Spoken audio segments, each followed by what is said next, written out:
So thought about this last couple of days, right? If the Dalvin holdout or potential holdout, again, it's in air quotes because the holdouts really have lost their teeth with the new CBA. It does seem like the Vikings want to get something done. It does seem like the Vikings want to roar one of their own, which they always do. They always take care of their guys. Spielman likes to do that, right? They love Dalvin. He's a great player. He's a great leader in that running back room. He's great in the community. Absolutely love and adore Dalvin Cook. But that health is a major concern, and just the nature of the running back position in today's modern NFL. It's up. Remember Doug Martin? Yeah, muscle hamster coming out of Boise State. Yeah, he was a first team All-Pro in 2015, two-time Pro Bowler.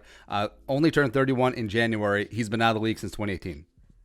Life comes after running backs fast. It just really does. So that's why everyone, even though we love Dalvin, even though he was a straw that stirs the drink on the Vikings offense, are a little bit apprehensive about just putting down big money. I understand that. And as contract negotiations, it could potentially get contentious.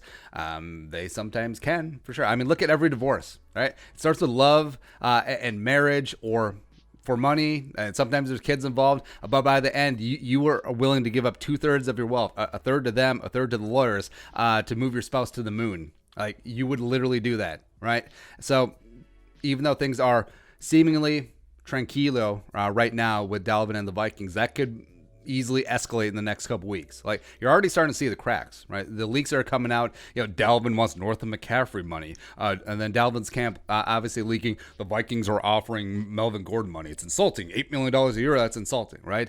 But as we said, with the new CBA, Dalvin has no leverage. He just does not. Like, he can posture all he wants these next couple weeks, rightfully so, but he has to be at training camp. Otherwise, he gets no credit for an accrued season towards free agency, and then becomes a restricted free agent for the Vikings next year. And then is at the whim of whatever tender they put on him, first round, second round, whatever. It's not a lot of money, right? So his options really are limited, and the Vikings do have all the leverage. But it does seem, as for right now, they want to play nice. They want to get something done. They don't want this to become malicious, but what if it comes down to it and then they have to use said leverage? What if they do, take this thing to the mat, right? Well, first off, I think it'd be a bad precedent. Dalvin's a very popular guy in the locker room. Plus, I mean, they've built up this culture. The Vikings have built up this locker room as like, hey, if you play good, if you honor your contract, we'll take care of you.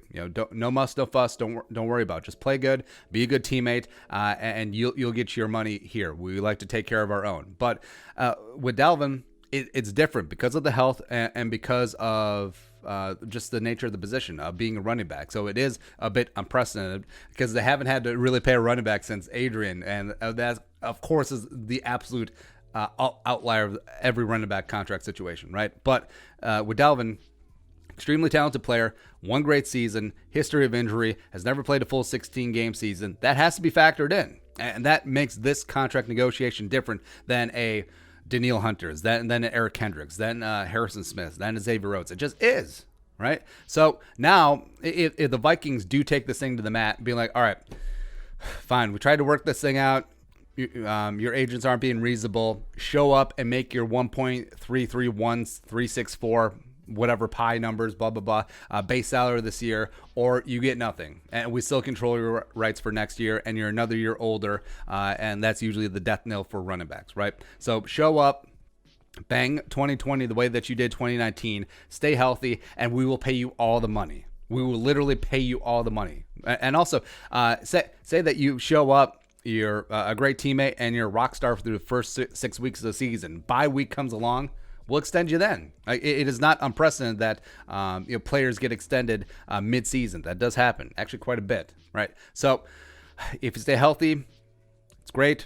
Rock it out, 2,000 yards from scrimmage, all the money, $16 million. We'll make McCaffrey's contract look like peanuts, right? But if you can't stay healthy, or if you're not as productive as you were in 2019, or you're not at the level that we know that you can be, we love you, but it is what it is. Hey, Madison. Hey, Boone.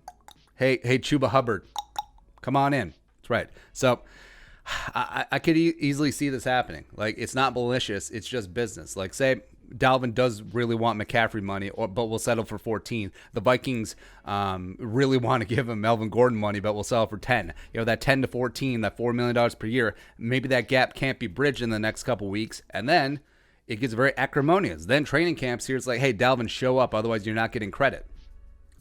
Man, that could be tough. That could be tough. But maybe something will get worked out.